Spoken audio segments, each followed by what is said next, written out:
everyone. This podcast is part of Story Mode, the podcast network of Gamefully Unemployed. You can support us and gain access to other great exclusive podcasts at patreon.com/gamefullyunemployed.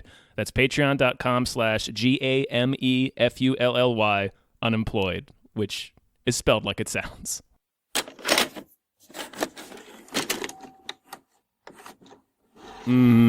And we did it. And that's a show. Yeah, thanks for listening, everybody. Yeah. Hi, everybody. Hello, everyone. My name is David Bell. My name is Tom Ryman.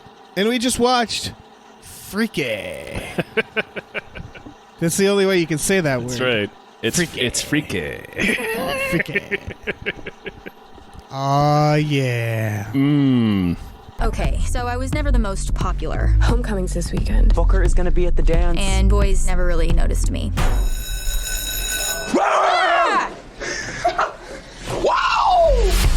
Honestly, if this was a horror movie, I'd be one of the first ones to get killed. Cue the creepy dude in the mask. Like I said.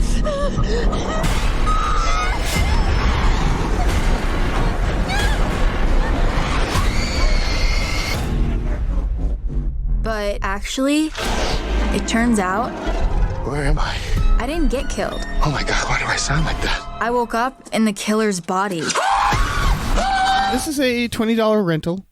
Yes, because This this is is out. also currently in theaters. That checks out. This is a body-swapping horror movie with Vince Vaughn, who I'm not a big fan of at the moment. But, you know, it's out. It's out. People are talking about it. It has a pretty high Rotten Tomatoes score. It does. It's from Christopher Landon, who directed the Happy Death Day Happy films. Death Day.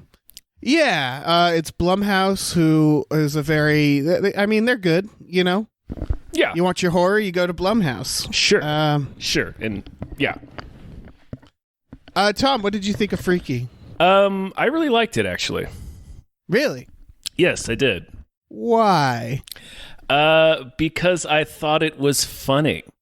Okay, that's acceptable. This is going to be an interesting episode. Because I didn't really care for it. Sure. I'm not mad at it. I get it's being funny, but it's one of, I think, a very underwhelming version of a very good idea.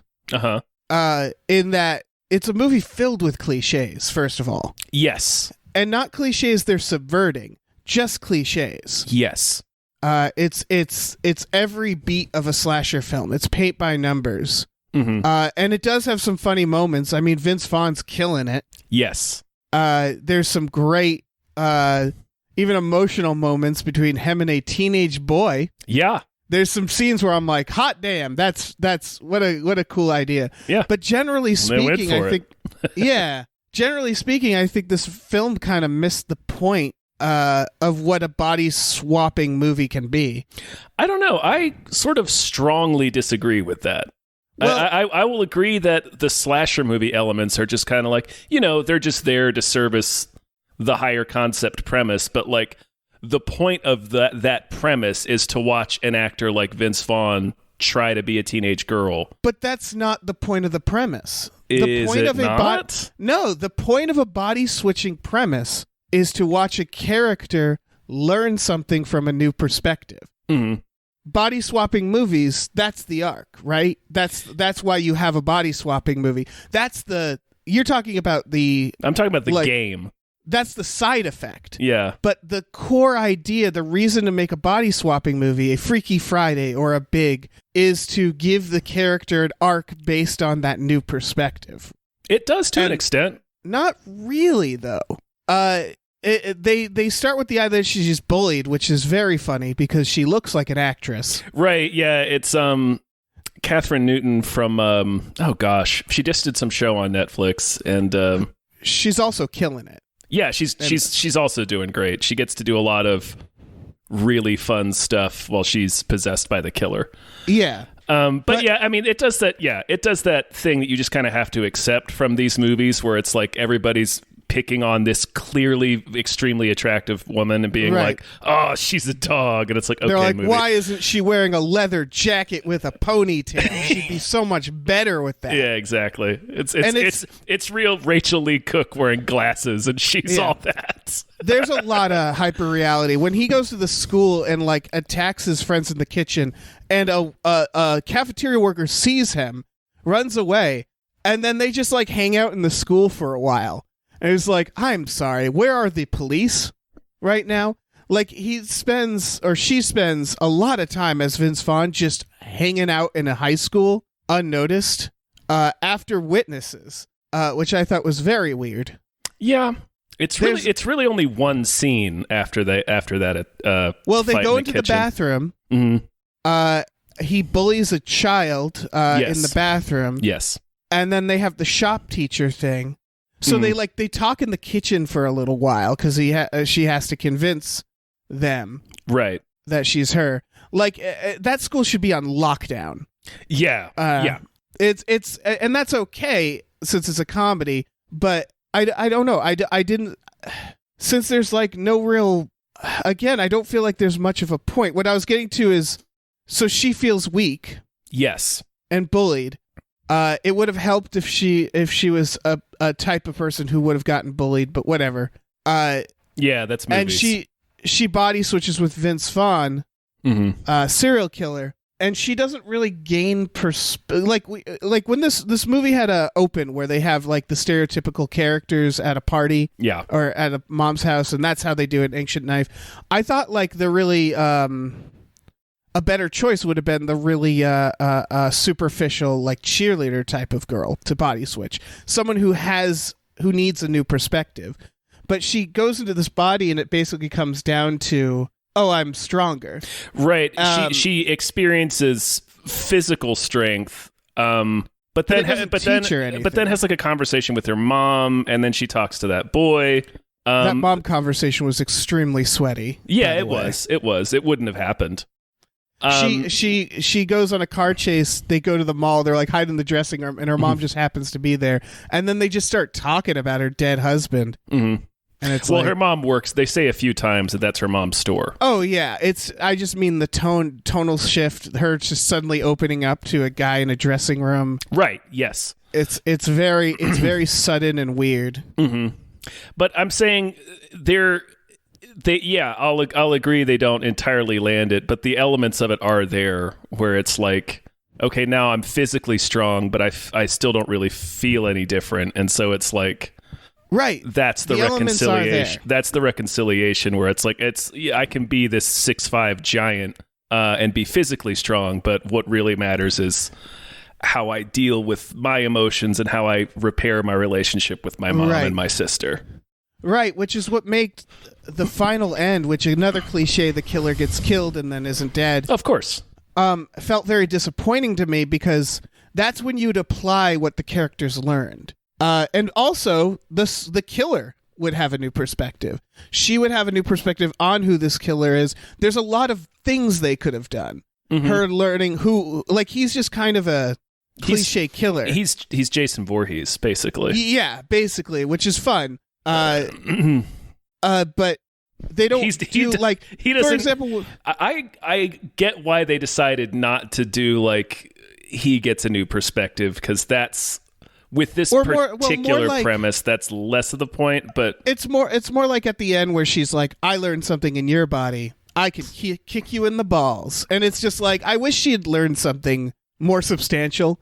Like if he was a Jason Voorhees, if she learned how to do essentially the mother trick, something psychological, something that shows that it's not about, because that was the whole point. It's not about your physical size. Yeah. Which they don't really do. Like when he switches into her body, he has a moment where he's like, I can't overpower people.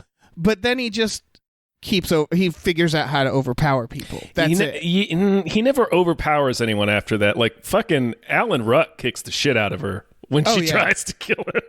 Who's a nightmare teacher. Yeah, he's just a fucking goblin of a teacher. The movie only kills bad people. Yes. They go out of their way. But like when she takes down 3 jocks, it's just a physical battle.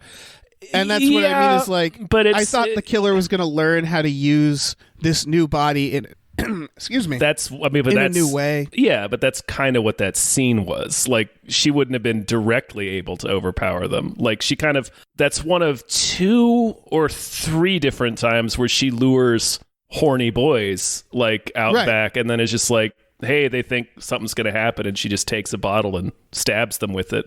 Like, that happened quickly enough that I was like, okay. I just think there's more creative things they could have done there. Yeah, I still think it was repeatedly there. Like, she can't smash through a door. She can't overpower Alan Ruck. She can't just bum rush these jocks because she's not a fucking giant Vince Vaughn anymore. Right. I just think it would have been cooler if they have sprinkles of it, like you said. But then when they have their final fight at the end, it's just, all right, now I can overpower you. And her like, yeah, I can kick you in the nuts.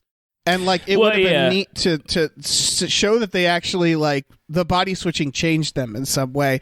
They get a little perspective on each other. Mm-hmm. But ultimately, I think it's just it's just a slasher movie with a lot of cliches, a lot of one-dimensional characters, which I thought was tough for a movie that's literally about changing perspective. I thought we'd learn something about characters that seemed otherwise crass. Like, I thought they were setting up a lot of the cliches to actually subvert them and talk about perspective, and then it's just very paint by numbers. Mm-hmm. And then and then the killer comes back, and then they kill the killer, and then it ends. And the body switching ultimately, I feel like, is just a fun thing that doesn't actually mean anything within the film. Yeah, I mean, clearly this movie is coming. The game is first. Like, that's always what this movie was built around. It's not the narrative purpose of body switching, but like, no, this is a fun game we can do with these 2 actors. And then they added in the narrative reasoning and like payoff of it was added later, which it's there, but yeah, it's not as fleshed out as it could have been, for sure. In terms of the game, and I'm sorry, I realized you like this, so I was like, man, I'm just gonna be a real fucking downer about this movie. But like, when we talk about the game, I also think they could have done more with the game. For example, I thought it's a killer with a knife. The knife switches bodies. How fun would it be to keep switching bodies? They have to like find him. Like, they go to a public place with a knife, and I was like, well, shit, he's going to stab some more people and switch bodies. Mm-hmm. What if they keep switching bodies? What if she stabs him, gets her body back, and then he stabs her ass again, gets his body back? What if there's, what if he stabs an animal? I feel like there was a lot more to do with. I think that's the kind of game. Yeah, I think that's the kind of thing you do in the sequel. I guess, but right? I kind of needed it here. I don't know. It's already a high concept. It's a familiar high concept. But they have to do enough just to explain to us how they switched bodies and what the ticking clock is. I think if they put an additional hat on top of that, it would have been more of a mess.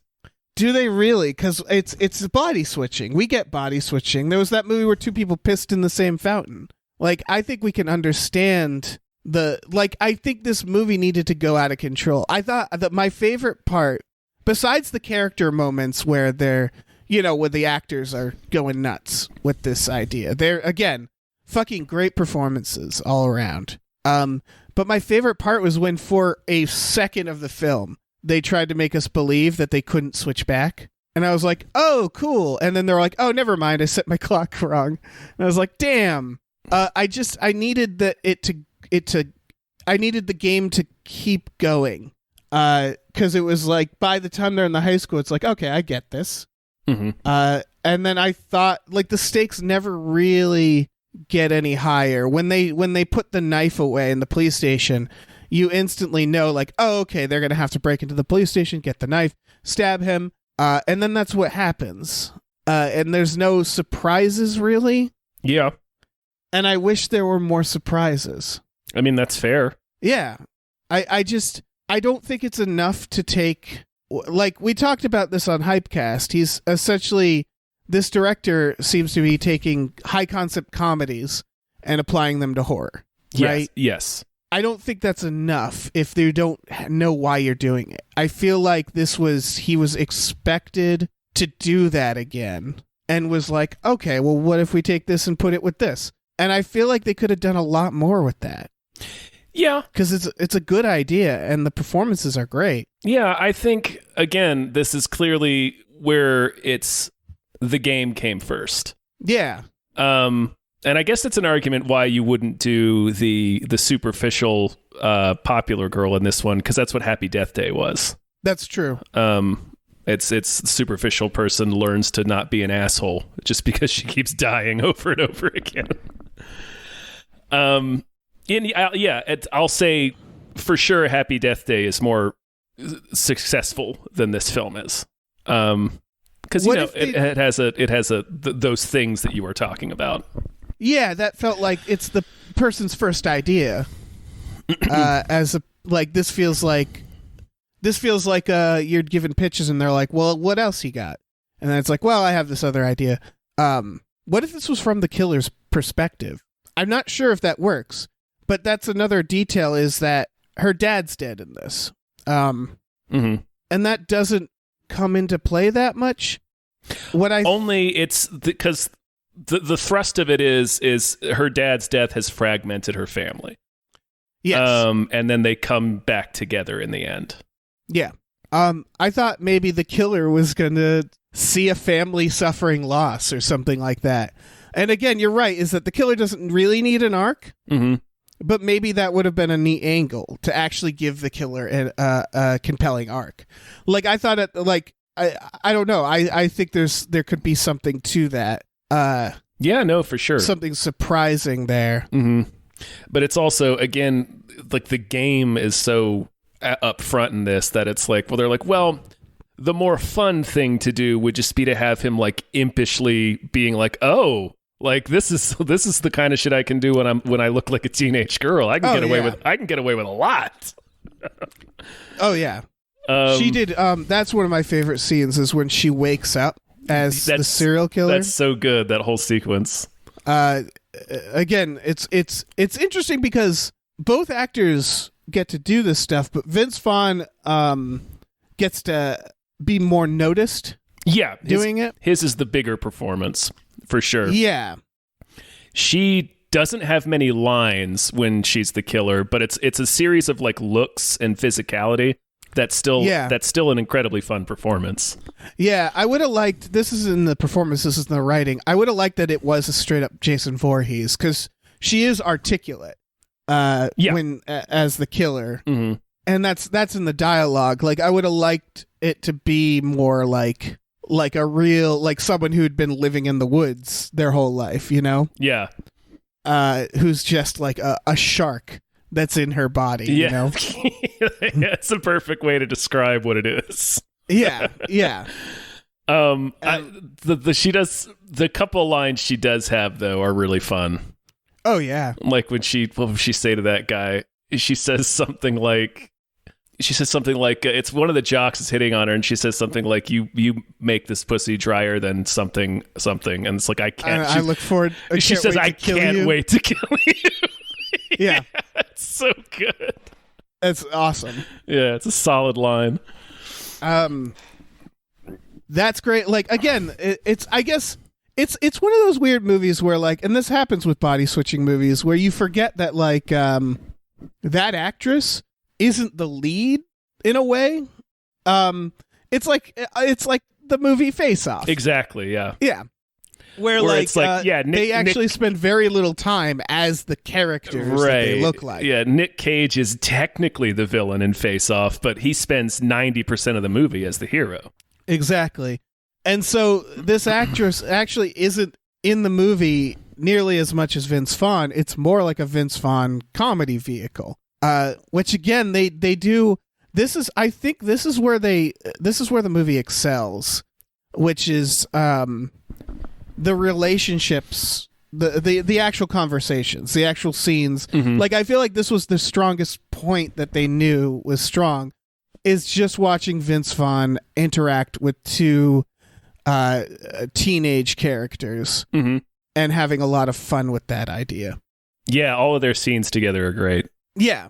He does he does a fun bit in the first couple of scenes where he's the girl, where he's like crashing into shit because she's not used to being 6'5". She doesn't understand her own body. Yeah. It's a little subtle, but I thought it was really funny. Yeah, that was great. And again, he has a romantic scene with a teenage boy. He does, where they kiss. It is not something I expected. They go for it. Those two actors were down. Right. To do that scene.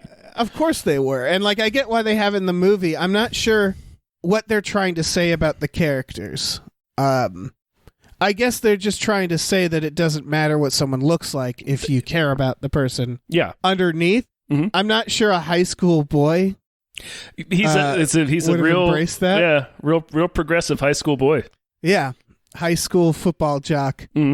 But it doesn't matter because the scene's gold, so there's a lot of fun with her being in his body in the car and not being able to fit. Right, yeah, she keeps asking her friends, like, can you scooch up a little bit more? Yeah. I liked the premise of her sister never really knowing, kind of just... Yeah, it's just those three characters, her two friends, and then the boy she's crushing on are the only ones who really know that she switched bodies. The killer, and the killer, yeah. I enjoyed the scene where the gay friend is trying to come out as straight to his mom. Right, when they have her tied up. It. She's like, you are many things, son. Yeah. But you are not straight. There's some cute comedy moments in this. Yeah. But it's... They're beating her with the pans in the kitchen. Oh, She was like, I was just trying to catch up to you guys, and then you started smashing the shit out of me with pans. Oh, yeah. Her reaction of like throwing the tater tots. Yeah. There's a lot of very cute moments in Yeah. this. It's I totally get your criticism of it. And I agree that the slasher stuff is very rote. It's everything. It's dead parent, that scream.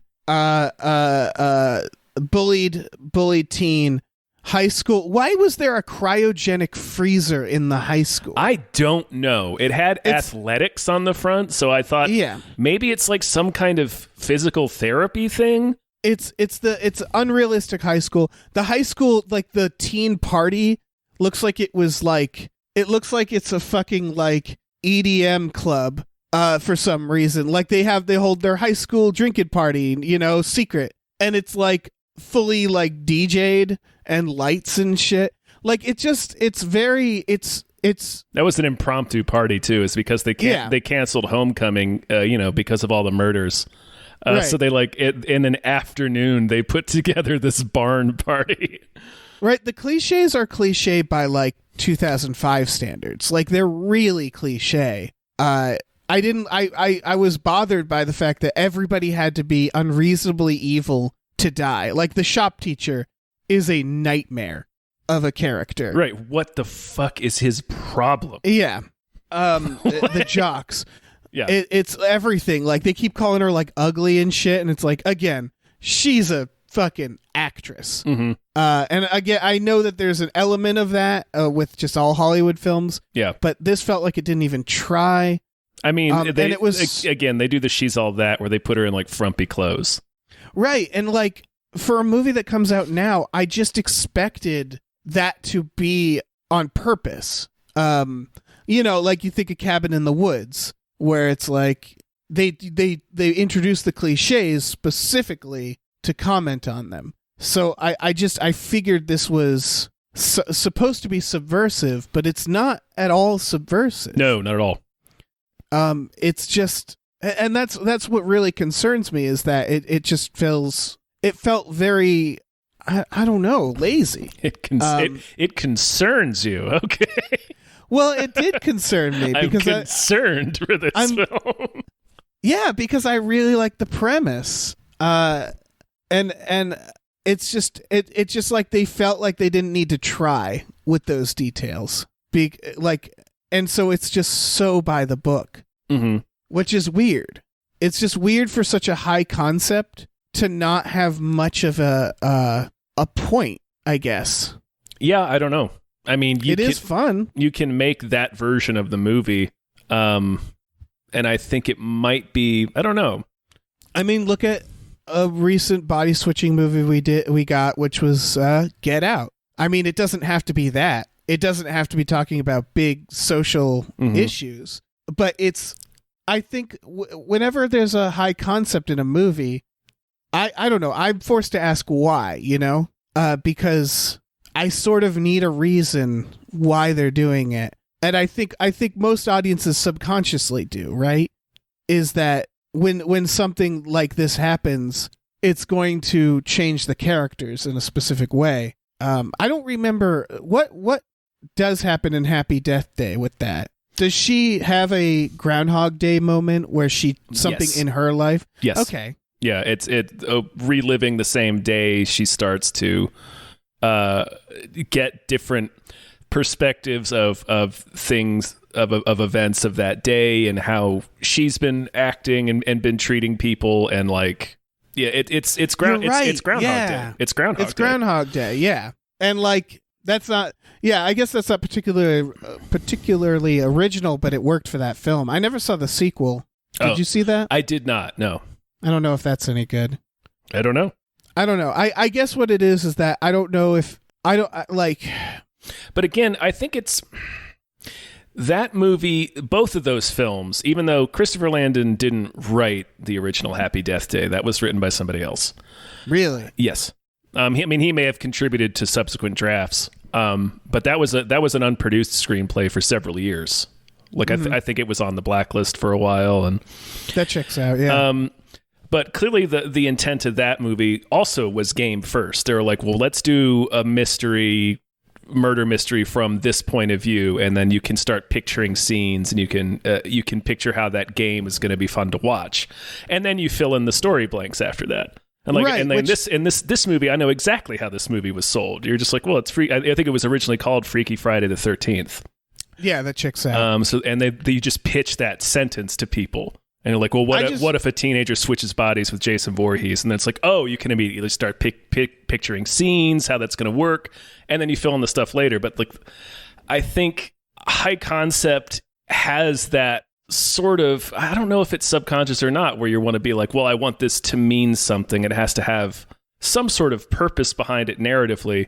But also it's like, well, that just sounds like a fun idea. Agreed. I guess that's why I'm concerned, though, because this director clearly is going from, I'm going to start with a one-sentence high-concept pitch and then figure it out.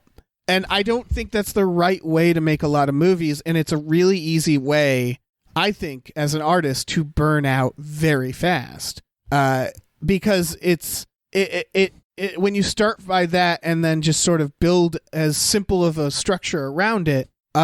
I don't think it'll be particular. Like, I don't really remember Happy Death Day. I remember enjoying it, but it didn't really stay with me the way a movie like, say, Ready or Not stuck with me. Because Ready or Not, what made that movie stick with me isn't the premise. It's the execution. It's everybody exploding and the devil giving a nod. It's like, wow, this is batshit, you know? Yeah.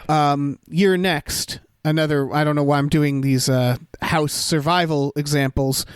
Or like even Fright Night, the original or the remake. That's not subversive necessarily, but it's something you just don't really expect. It's, a kid finds out his neighbor is a vampire. He goes help for a vampire hunter who turns out to be kind of a grifter. It sticks with you, not necessarily because it's subversive or even that original, because the execution worked out really well. And I think that there's a little too much with this director of like, I have this great catchy idea, and then he doesn't really take it all the way, I guess. Or like it feels too rested on the one idea. Like what really happens in this movie It's a series of them being like, we need to stop her, running to a location to try to stop her. Everybody going, oh no, it's the killer, and pointing at Vince Vaughn, and then them running away. Mm-hmm. And that's all really they do with it. And like, I wish there was more here. I wish there was more to it than like, because that game, I think I understood it in the first time, like scenes, you know? Yeah. And then they don't really take that and run with it in any meaningful or interesting direction. So it just feels like thin to me, I guess. And it just, unlike Happy Death Day, I don't know, it just wasn't enough this time for me. Yeah, I mean, sure. It is very cute, but it's not that much of a comedy, and it's not a horror film, like, at all, right? You would agree that, like, it's not built for No, horror. it was more bloody than I was expecting. I'll say that. Yeah, it felt like PG-13, maybe a soft R. I don't know. They don't show that much. She cuts the shop teacher in half, but they sort of cut around it. Yeah, but all the wine bottle kill in the first scene, and then That was a cool kill. there was she shoves a chainsaw into a guy's dick. You only see the aftermath of it, but Right. That's what I mean. Is the acts are gruesome, but it felt like they were shooting it or editing it in a way that they weren't. They wanted to go with either a soft R or what is this rated? Anyway? this is rated R, man. Okay. But it doesn't feel like a hard R. I feel like we're watching too many unrated horror movies. I think might be the issue. Mm-hmm. Like there's not a whole lot of kills in this movie, but they are way more graphic than I was expecting. Oh yeah. Like this, I would not call this a soft R. I don't know. It didn't feel okay. Maybe not a soft R, but it certainly wasn't a hard R. It didn't feel that gruesome either. It felt it still had that feeling of like a 2000s horror. Mm-hmm. Where, I'll like, say that there's a long time in between each kill. Mm-hmm. So that freezing one really bothered me because it was like, yeah, the freezing one is ridiculous. Not only did it not make any sense, but you certainly could have found a more creative thing to do. Like freezing someone feels like it's been done enough. You know what was the best kill? It's the only kill that made me go, oh shit, I really liked. Mm-hmm. And it was mostly a comedic kill, which was in the opening where he breaks the tennis racket and reassembles it through the guy's neck. Yep. And I thought that was the funniest fucking thing. That was probably my favorite part of the movie because it was so weird. It's pretty great. Yeah. It's such a great kill. Yeah. Like I said, the wine bottle, that's the first one. I was like, oh, Yeah. shit. Yeah. The kills never get better than that, though. Like, this is a lot of slasher movies, is like, it feels like we never got past, like, the sixth Friday the 13th. I don't know, and maybe not just that one, but like, you know what I mean? We never peaked past the 80s when it came to kills. No. We never peaked past fucking Freddy Krueger puppeting someone using their tendons. Veins. Yeah, their tendons. Veins, yeah. Yep. Like, I mean, yeah, it's yeah. Like this is a general gripe, but like I feel like, did slasher films lose their edge a little bit? A little bit in the 2000s. A little bit. They started getting hit with, like, you can see it in Friday Part 7 and Friday Part 7 through 9. They're really sanitized because they kept, as those movies got more popular and more teenagers and shit were going to see them, they started being real hard asses about giving them R's. Yeah. So they had to cut a whole bunch of stuff down to get that R. And now it's like, I feel like throughout most of the 90s, you couldn't get much. Get the really crazy slasher movie stuff into a movie and still keep your R rating. Yeah. There's exceptions along the way in the 2000s, I think. Even in the late 90s. I mean, Scream tried, but they got a lot of stuff cut. They got a lot of stuff cut, famously. Yeah. I think of that fucking not a movie I like, but House of Wax did some really gross shit. Oh yeah, yeah. There's a couple of pretty wild moments in that, but even those movies like that and Ghost Ship But, like- and like House on Haunted Hill still have, a couple of real crazy moments and then really relatively quiet for long stretches of time. Yes. And there needs to be almost a comedic element in it too. Yes, like yeah. it's got to be almost Rube Goldian, like, or Goldbergy, whatever. Goldbergian. I should have never combined those two. Well, you did, and now words. we're here. It's too late. Yeah. And like I do, it does feel like I haven't watched a modern slasher that really went above and beyond with the actual murders. There's been creative ideas. Mm-hmm. Well, it's not a slasher, but the fucking Evil Dead remake. That was a movie that understood what it needed to be. Yeah, that's one of the more intense R ratings I've seen in a while. Yeah. At least in a theater. But yeah, I think it's just, I don't know, like fucking we do see a man get bisected by a table saw. I don't know. Yeah. It's funny how like I see that, I'm like, meh.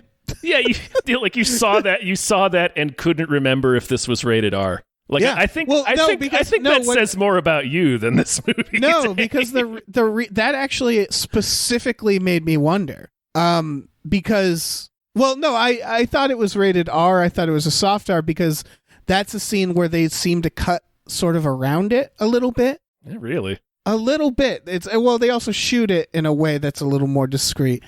Again, maybe this is a sense of the time or something, but like if that was done in the days of, Friday the 13th, I feel like it would have been a really bad effect of somebody's dummy head and you just see him straight on getting sawed. Yeah. There was a level of like, and I mean, this isn't really a hit against it. It's also, I don't think you can saw someone in half that easily. And that's another thing where it's like, I thought the idea was, oh, he doesn't have the strength he does in this body. And then he saws a man in half easily. And it was like, oh, I don't know. I guess he got over that. Saw's doing most of the work there, man. I don't know. I don't think you can. People listen. People listening who sawed a body in half. Let us know how difficult it was. I don't think with the skull and all those bones. I don't think you can just like zip. You know? But I think it's going to take like 5 minutes, maybe more. Like I think the saw would keep stopping. maybe. And you'd have to like kind of pull it back out and then realign and slip the body back in. And then you have to like, you have to be gentle with the bone. Maybe. I mean, those things will take your hand the fuck off. Oh yeah. Without flinching. So I don't know. I think it would take a lot of trial and error Maybe. to saw a body, to I don't know, bisect man. a body. I don't know. Like someone tweet to us, tell us how hard that is. I'm not saying go out and saw a body in half. I'm saying if you've already done that, then why not share the information? Mm-hmm. To what? What do you have to lose? Yeah, Your freedom who are you as a citizen? Who are you covering for? Yeah. No, I mean, I think people actually with background in hunting or survivalism might know a thing or two about sawing bones in half. Like I've seen someone saw a bone in half, and it's an effort. It's like sawing wood in half with a table saw. Not with a table saw. Not with a table saw. This isn't a because those saws are designed to like breathe through wood. Right. This isn't evidence of what I'm saying. I'm just saying that I've seen someone saw a bone in half, and those things are tough. Yeah, sure. I don't know. It Weird doesn't thing really to get hung matter. up on. I didn't intend to get this hung up on it. I guess what I mean is that they do it with such ease right after the like realization. Like I get it. Yeah, he's using the saw, I guess, to aid the murder. The saw is doing 90% of the work there. Yeah. I think the movie wants us to think that. And it's not reality. So it doesn't bother me that much. Okay. Well, I'm jumping between two concepts here. What the movie's world is and what the real world is. I still in the world, I get it. In the world of the movie, it's easy to saw someone in half. I get it. Okay. I wager it's a little harder in real life. In fact, it's probably a lot harder. That's not a comment on the movie anymore. That's just me taking us way off the rails. Mm-hmm. Yeah. Mm-hmm. Yeah, no, that's what's happened. And now we're here. We've arrived in a place that I don't think either one of us ever wanted to be. Mm-hmm. We didn't gain anything from that journey. Yeah. And now we're here. Yeah. Perspective, maybe. Talking about Saw. It's like we've swapped bodies, Tom, and we're gaining a little perspective. Mm-hmm, sure.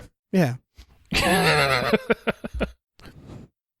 Who would you swap bodies with? Oh, I don't know. Probably Dwayne "The Rock" Johnson. Okay. That's a good answer. I want to know what it's like to be that guy. Yeah, I bet you're very tall. Mm-hmm. You can't go out in public much. Yeah. You don't have to buy a whole bunch of new clothes. Well, you can wear his clothes. That's true. Well, yeah. Unless I wake up in his body in my house somehow. Right.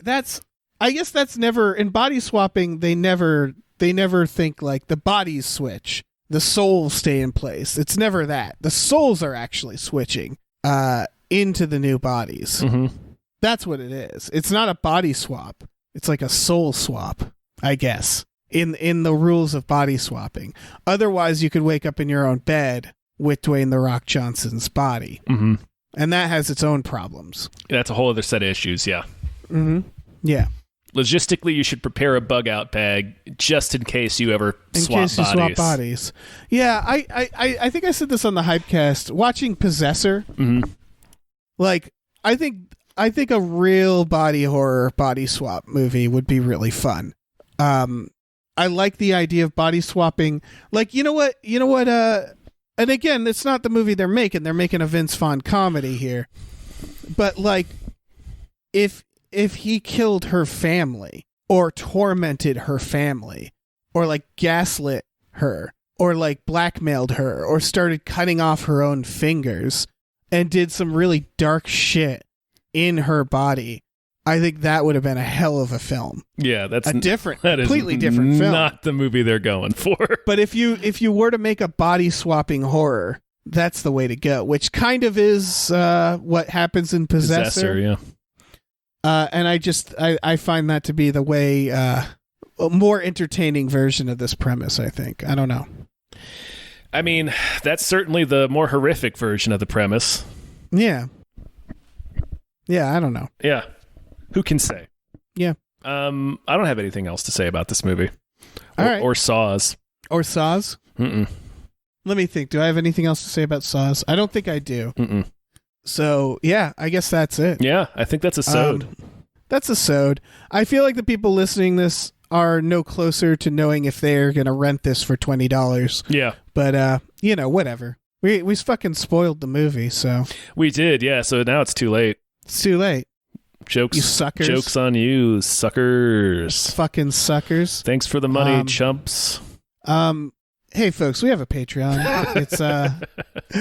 It's patreon.com/gamefully unemployed. There's exclusive podcasts there, like Tom and Jeff Watch Batman and Fox Mulder is a Maniac. They're great. They're fan-fucking-tastic. We have that's our $5 a month tier. We have other tiers where you can like watch movies with us every Friday. This last Friday we watched. Oh no! We watched Daredevil, Elektra, and then I, Frankenstein. Yeah. God damn it, we're terrible. I don't know why we did any of that. No, it's become a real like. Look, I'm not trying to push anybody away from this $10 tier, but it's become like a weird family where we're all just sick of each other and we're like, oh, let's watch Daredevil and Elektra. Fuck it. And like, it's not like that was the first time we watched Daredevil. No, it's not. We have seen that movie before. Yeah, it was the first time watching Elektra, and we learned some things there. For one, don't watch Elektra. That is a baffling movie. Yeah, that is incredible. Yeah. It does involve a man breaking his own neck and turning into a fart, so take with that what you will. I forgot that happened. Yeah, not an endorsement of the film necessarily, but there's some moments in Elektra where you're like, not an endorsement of the film. Yeah, either. Yeah, it's free on Prime. Oh, I think it just left Prime. Well then so you'll never watch it then. You'll never watch it. Don't ever rent it. No, why would you do that? No. Green fart cloud. We also have a store at tpublic.com/store/gamefully unemployed where you can get t-shirts, masks, mugs, stickers, posters, all kinds of things. Fart All clouds. kinds of things. Yeah. Green We'll fart men. We'll fart in a jar and Yeah. mail it to you. Just Don't fucking- you want that? We'll just bust ass into some mason jars. Yeah. for you. Yeah, stack them on the shelf. What if we were like collecting them and then one day you accidentally knock them all over and it's just farts everywhere? Oh no, my farts! My precious farts! Just gas yourself. My farts are running away! Cops discover your body later, like one of John Doe's victims in Seven. Yeah. Looks like he was killed by farts. Yep, he smelled his own farts to death. Mm-hmm. It can happen. Yeah, you can get all fart drunk. Yeah. It's like being on too much Ambien. You get all fart sick and start ordering stuff on Amazon. Sure. Oh, what the fuck are we talking about? I don't know, saws. Yeah. Saws and farts. Fucking talk about saws some more. All right. No, I don't. Absolutely not.